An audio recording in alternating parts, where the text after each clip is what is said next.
So why do we celebrate this day with turkey and football and pies and parades and movies? Well, before you tell us the true history or the origin story, let's talk about how it became a national holiday. Please let's. The first National Thanksgiving was declared by President George Washington in 1789.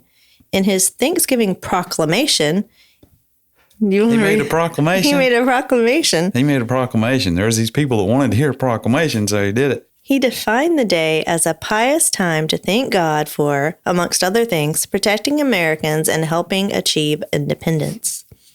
Way to go, GW. These early Thanksgiving celebrations were mostly centered in the Northeast until Abraham Lincoln proclaimed Thanksgiving a national holiday on October 3rd, 1863. And this is due in part to Sarah Hale, who wrote to Lincoln for 17 years and finally convinced him to make Thanksgiving a national holiday. She's a stalker.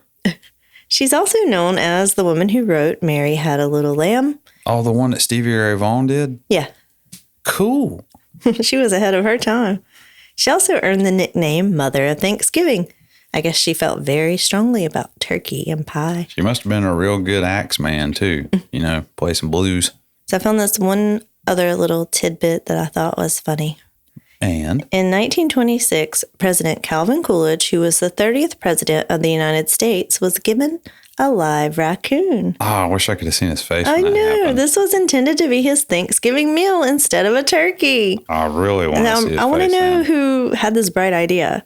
He wasn't too keen Here's on some this. roadkill. They didn't say, Well, it was still alive. oh, no, he's too cute to eat, and he's so full of rabies. Well, he wasn't too keen on the idea, so he and his wife, Grace Coolidge, decided to adopt the raccoon and name it Rebecca and keep it as a White House pet. And let it eat the trash. That would have been so cute to see a raccoon just running around. Rebecca, get out of the trash. During the Great Depression, Franklin Roosevelt moved Thanksgiving up 1 week in order to allow more time for shopping for Christmas. That's been that far back, and it's that important. Mm-hmm. Well, that makes me realize that Black Friday can be every Friday. Yeah, this is the start of Black Friday, I suppose. Otherwise, Thanksgiving would have fallen on November 30th, so that would have been much too close to Christmas. This move caused backlash with the public. In Atlantic City, the mayor, C.D. White, declared they would celebrate Thanksgiving twice and name the earlier date Franksgiving instead of Thanksgiving. People don't like it when you start moving dates and changing times. I hear people still complaining about daylight savings time. So you go messing with Thanksgiving, people are going to get irate. You're going to get hurt is what you're going to do, son. You're going to move Thanksgiving, and then that gives you a whole nother week for places to send you stuff. You thought you were doing political ads. Well, now you're going to get sales papers. Yeah, Black Friday ads. So it seems Thanksgiving has undergone many iterations throughout history, and now Brett is going to tell us the truth about why we made turkey crafts as children by tracing our hands on construction paper, and why a woman spent 17 years and countless amounts of stationery to ensure we spend our time with family and watch giant animal balloons float down the streets of New York on the fourth Thursday of November to enlighten us. Children, gather round. Bring your raccoons. Bring your 78-foot-long balloons, not an inch more. We're going to discuss the true story of Thanksgiving. I was going to say Halloween because I was just so in the mood, but this is going to be what really went down, not what you have learned in school. If you indeed learned in school, I learned a little. So, since this is our Thanksgiving episode, we want to talk more in depth about the origins or the villainous backstory, if you will, for Thanksgiving. And the reason for this is the more we read about it, the more we realized everything we've ever known about Thanksgiving is a dirty lie. Well, maybe not all of it, but I mean a lot of it. A significant portion of it is. And here I was, believing everything I was taught in school the 1 or 2 hours a week I paid attention. It seems the true story of Thanksgiving is quite a bit different than what many of us have been led to believe. What I always thought was that the Pilgrims came over on the Mayflower and they were greeted by Native Americans who helped them to learn how to survive the harsh winter weather by teaching them how to fish and how to make cornucopias. Then somehow turkeys were involved And there was a great feast, which became known as Thanksgiving, where they all got together and celebrated the mutual benefits everyone shared by being a big, happy team. But it seems that this is not at all what happened, and in fact, the cornucopia is never mentioned once in any of these documents, which I find rather fascinating and horrifying at the same time. Was that always your favorite picture to color when you were a kid? Of course. I know, I love the I don't want to color cornucopia. the turkey. Yeah, you want to That's color the boring. cornucopia. Cornucopia. I made the apples green, and I colored everything the wrong color intentionally. So this is a rather dark story in ways, and there's a lot more to it than just that little bit that you may know. So I'm going to start from the beginning. Picture it. The start of the 17th century. Southern New England was home to several Native American tribes. Along the coast were the Wampanoag, the Nausset, and the Massachusetts. I think I said that right. If I didn't, please forgive me. The population around this time of the Native Americans was around 100,000 people. They called themselves the people of the first light and mostly spoke in the Algonquin language. They called their home the Dawn Land. Their leaders were known as sachems, and it seems they had already been trading and interacting with Europeans well over a century before the Pilgrims even showed up in their new world. So it seems everything was going relatively well. That was until the Europeans decided to start kidnapping locals to sell into the slave trade. That's where it starts getting dark. The reason Europeans hadn't already colonized their new world was because of the sheer number of Native Americans already living on the land. So picture it like the coast, because it's on the coast and they're coming over the ocean. Everywhere a ship would hit, there are people living there. So it's a pretty populous region. They did enjoy coming and trading, and then they would return back to the lands from whence they came. But the population was about to be devastated. In 1616, these traders brought with them more than just their goods and wares. They also brought with them disease. Dun, dun, dun. What I read was that these diseases actually originated, from what they believe, with livestock animals. And the Europeans had been dealing with livestock for many, many, many years. So they had developed like an immunity to these diseases that you could get. I can only assume mad cow disease. I don't know. I mean, it feels like... I don't know if you get an immunity to that. I don't know. I'm just making these up. These are not necessarily what happened.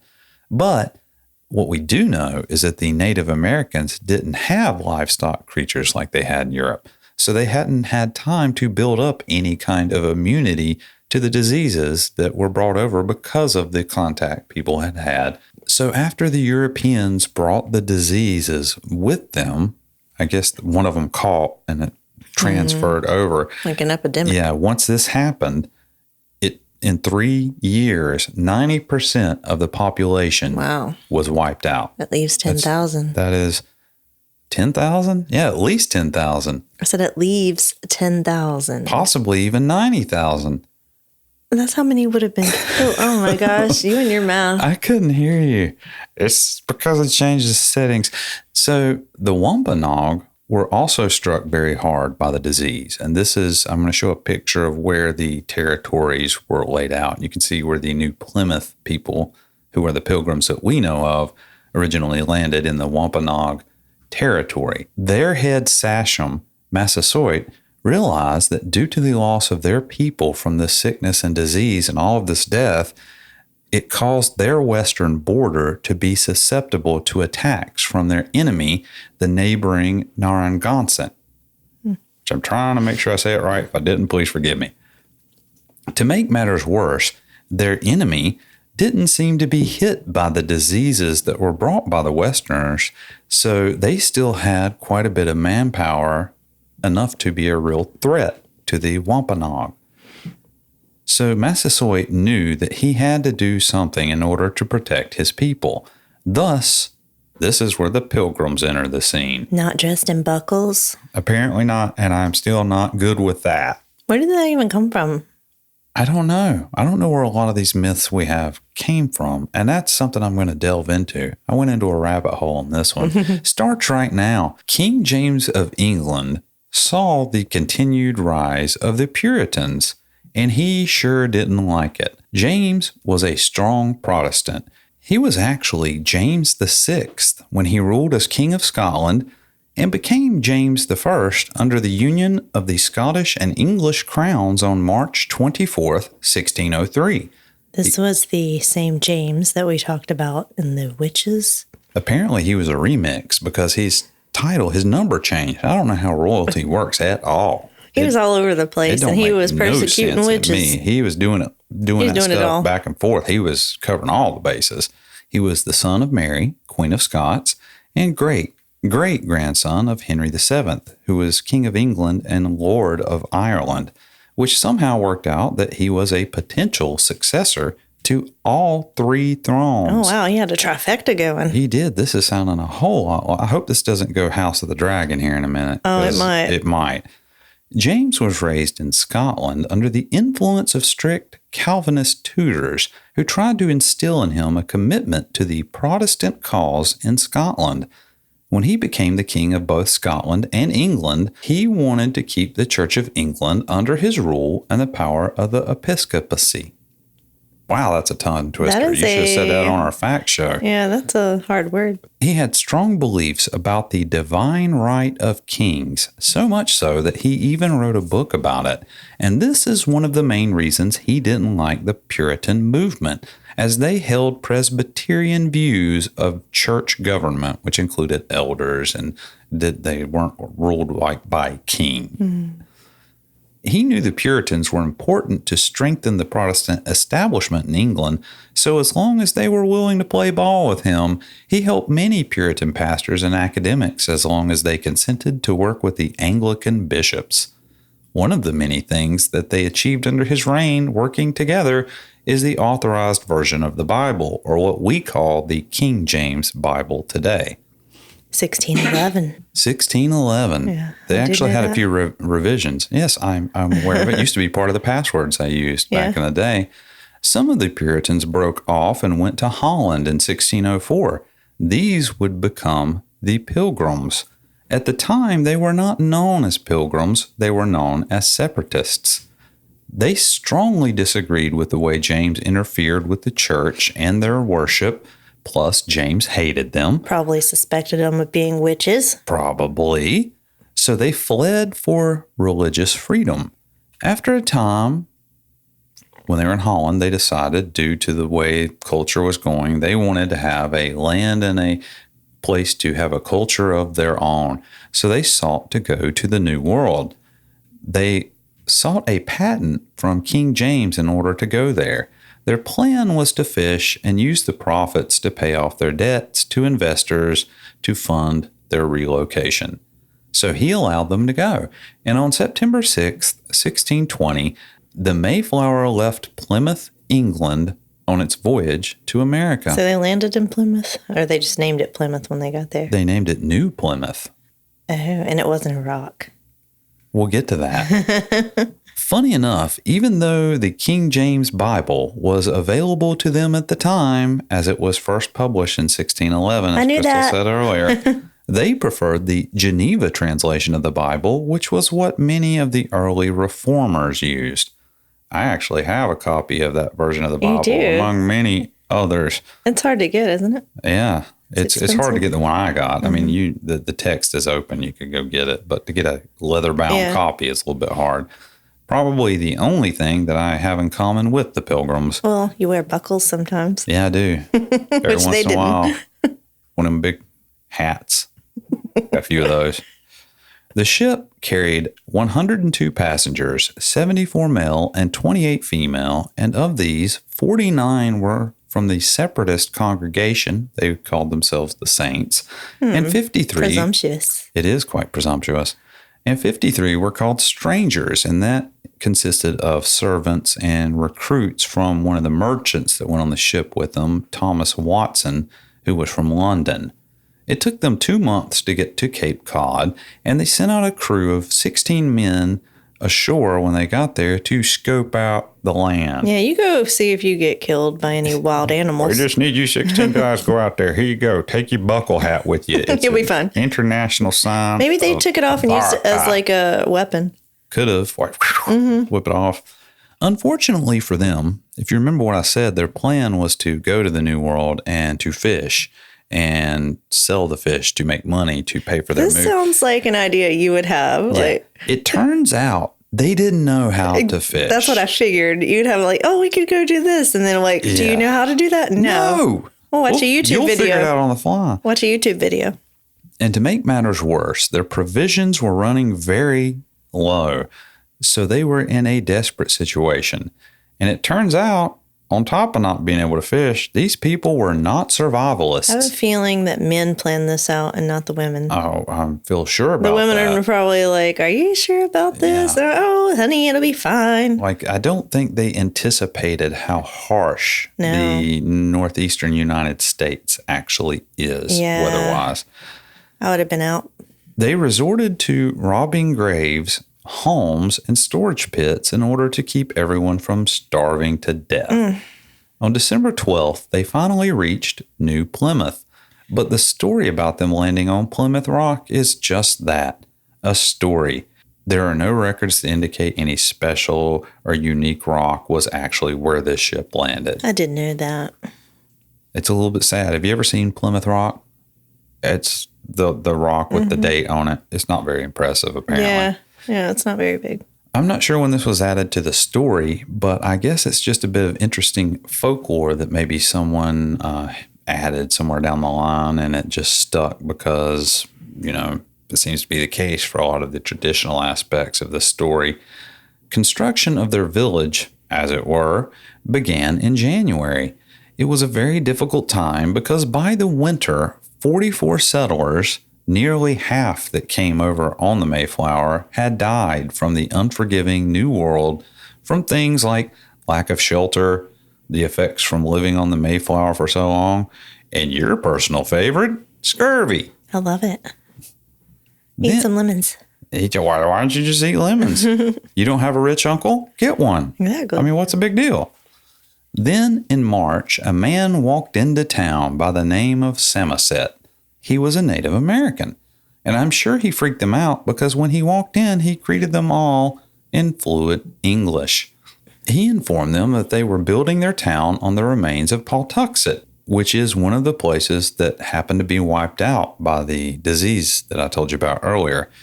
This area belonged to the Wampanoag, and it seems that their chief, Massasoit, wanted to see what was going on with these new settlers. The Pilgrims saw an opportunity to trade, so several days later, Samoset returned with furs and companions. One of those people was known as Tisquantum, who you likely know by his stage name, Squanto. That's how I knew him. They advised the Pilgrims in person that Massasoit had arrived. So he basically sent them out as an envoy, it sounds like. So there's like an entourage. Yeah, he's rolling up. He's got, the nice wheels coming up on them horses and such. I guess that's how they rolled back then. I don't know.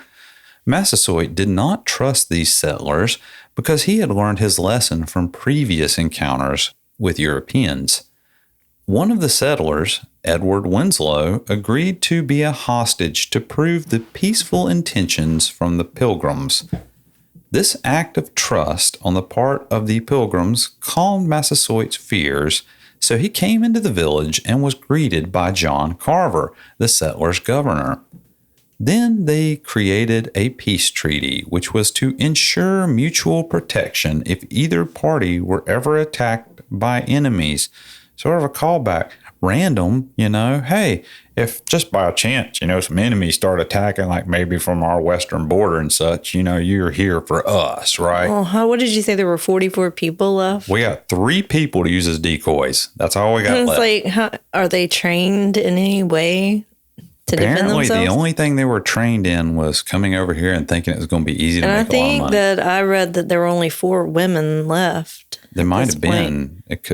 That's crazy. I don't have that in my notes, but I'm not I did read knocking that. There were 4 women that survived, I believe. From this point forward, Squanto became invaluable to the settlers as he taught them how to grow crops and provided services as an interpreter. Tell me it was like the Thanksgiving cartoon, the Peanuts one. The Charlie Brown one? Yeah, where they're like he cuts off a fish head and puts it in with the corn, and that's what makes the corn grow. Is that how it works? That's what you want me to tell you? Mm-hmm. That's exactly what happened. That's how it happens. That is exactly everything about that was accurate, except for I always love that part. Except for like the whole rest of it. Okay. Did you know that the Peanuts gang were not actually on board the Mayflower? Really? They weren't. That was actually just an animated special. Turns out that everything's lying to us. Everything in my life is a lie. But let me see if you want to ask this question. How did Squanto learn English? I'd say he was kidnapped. That's a pretty good guess right there, because 7 years before the Pilgrims arrived in 1614, one of those groups of Europeans that Massasoit did not trust had kidnapped him from Pawtuxet and shipped him to Spain with the intention of him being sold into slavery. However, he ended up in a home in England where a merchant taught him how to speak English and even arranged for him to return to his home at Pawtuxet in 1619. But when he got home, he returned to desolation, as Pawtuxet was one of the locations that was wiped out by disease. Then Massasoit took him in, as his services in speaking English would be very helpful for him as well, allowing him to communicate with Europeans. Massasoit sent one of his warriors, Hobomok, with Squanto to live with the settlers, but mostly so that he could keep an eye on Squanto to make sure everything's kosher. Yeah, but how can he tell if he can't speak the language? I believe he could probably figure out what's going on by the context of the body language. Around October of 1621, the settlers had a bountiful harvest and decided to have a feast to celebrate because of the help from Squanto and others. They were able to be very successful. It's those fish heads, I know it. It had to be. And this is where we get to the part that sounds almost the most like what you learned in school. Massasoit and 90 warriors showed up to a party that the Pilgrims were having, a celebratory feast to celebrate their good fortune in the land. And they brought 5 deer with them because that's just how you roll. So they just showed up, or did they invite them? I believe they were invited. Okay. But if they bring 5 deer with them, I mean, come on, you can go to any party. You bring 5 deer with you, you can go anywhere. Did they bring a raccoon? It's literally, you can walk in any club in Savannah and just have like 5 deer. And they're like, oh no, what's up? Come on in. You get to go to the front of the line. Exactly. And then you just drop a dead deer off going to club. I've never done it, but I've heard it works. The Wampanoag and the settlers spent 3 days feasting and basically having a big old Thanksgiving time. Although that's not what the Pilgrims would have called an event like this, because to them, Thanksgiving was a day that would be set aside for prayer and fasting. So where's the turkey in this situation? There is no turkey in this story. Where did we get that? That's probably also a fabrication.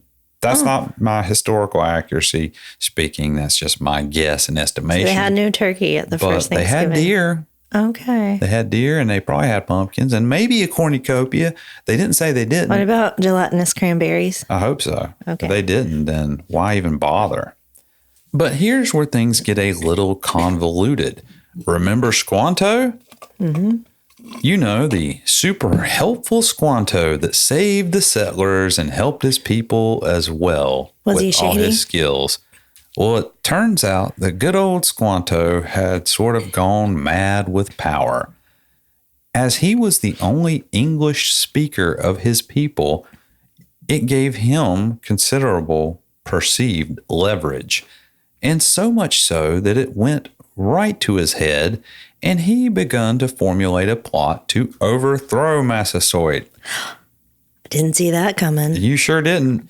He started to tell his people that he had power over the settlers, and he could command them to make war or to remain at peace, and they would do whatever he said for reasons, I suppose. And this is where Hobomok comes in. He was suspicious of Squanto. Yeah, he'd been keeping an eye on him. Yeah, he knew something was going down, and he seemed to know that something was up. So he warned Governor Bradford of Squanto's plot in 1622. So then they all looked into it, and it turns out the jig was up for Squanto. They don't tell you this in school. You think he was just on the up and up. You think everybody's a good guy. It turns out most people are not really that good. Massasoit was informed of his attempted coup and, as you would expect, demanded Squanto's immediate execution. He came to Governor Bradford demanding for him to release Squanto to him so they could take care of business. How did they execute their prisoners in Native American culture, I wonder? I don't know. I would imagine it was something like bow and extremely arrow? graphic. Probably decapitation if I was just guessing. But that's a complete total guess. Bradford, however, realizing Squanto's value to them, flatly refused Massasoit's request. However, this was a clear violation of the peace treaty that the settlers had signed with the Wampanoag. So did he like pull it out and he's highlighting? Oh, yeah. He's like this is got exactly a what you said. highlighter, a flow chart, probably had an easel. Oh, do you have like one of those infographic? An infographic. He's like, we got a PowerPoint we want to show you. I'm going to read every slide word for word. And this treaty clearly spelled out that due to the harm that Squanto had done to his people, he was to be punished by his people. Was this part like written in crayon after the fact? He just wrote this in? Literally on a napkin. And it says Squanto specifically. Stapled on. I don't remember seeing that when I signed it, but hey, it's on here. It's legit. It's a signed document. It's a signed document. So I wonder if Squanto realized this is how things might go down if his plot was found out. I guess he was just banking on the English protecting him, maybe. Yeah, he probably thought that he was so valuable that they weren't going to let him go. Yeah, it seems like he's a pretty smart guy. Yeah. But what he didn't take into account is that Bradford, when confronted with the treaty that he had signed, had a change of heart and decided to allow Massasoit to take Squanto for his well-deserved punishment. The document must have been notarized. Yeah, that's the only explanation. You can't deny a notarized document. Argue with that. Mm-hmm. It's like a done deal. Mm-hmm. But much like a movie, just as this was about to happen, an unidentified ship appeared on the horizon, and this freaked out Bradford. So he delayed the situation, thinking, I need to figure out what's happening here. I don't might need someone to translate just in case we don't know what's going on here.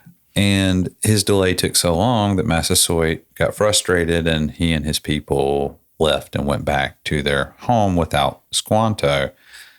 It turns out that the ship that they saw was actually an English ship carrying 60 men and was heading to where around Boston is located today. Were they wearing red socks? I don't think so. Yeah. What about buckles? What about buckles? I don't think they brought the baseball with them, Crystal. Oh, darn. And it turns out that these particular settlers were not good men. When they arrived, they were not peaceful like the Pilgrims. They immediately set about abusing the locals. This caused the locals to regret their peaceful ways, and they decided the only solution to this problem would be to kill the colonists. Including the Pilgrims? Unclear, but I think they're just referring to this group that was causing the harm. Because they had that treaty still with them. Yeah, they still had the treaty.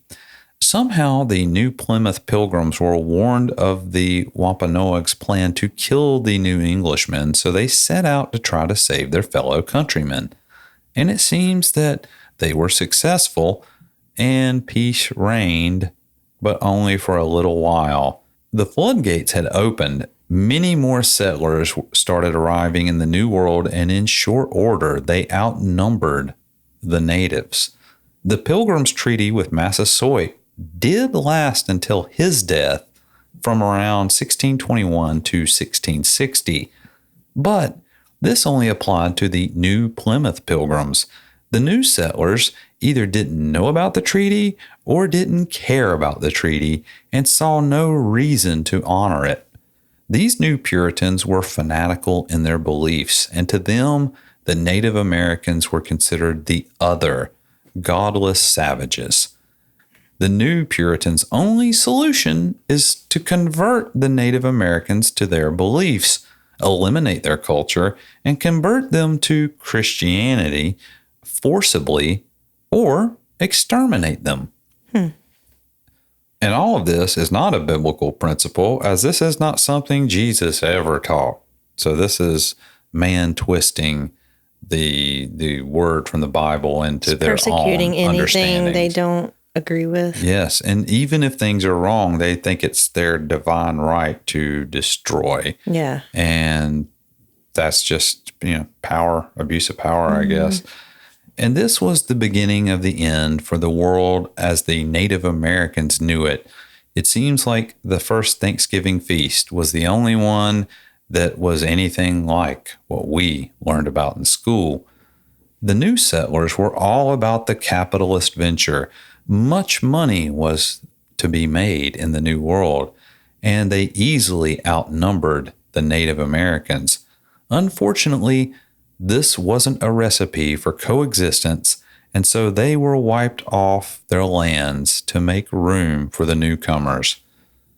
Obviously, this is an abbreviated version of this story, and it's much darker than I ever thought it would be.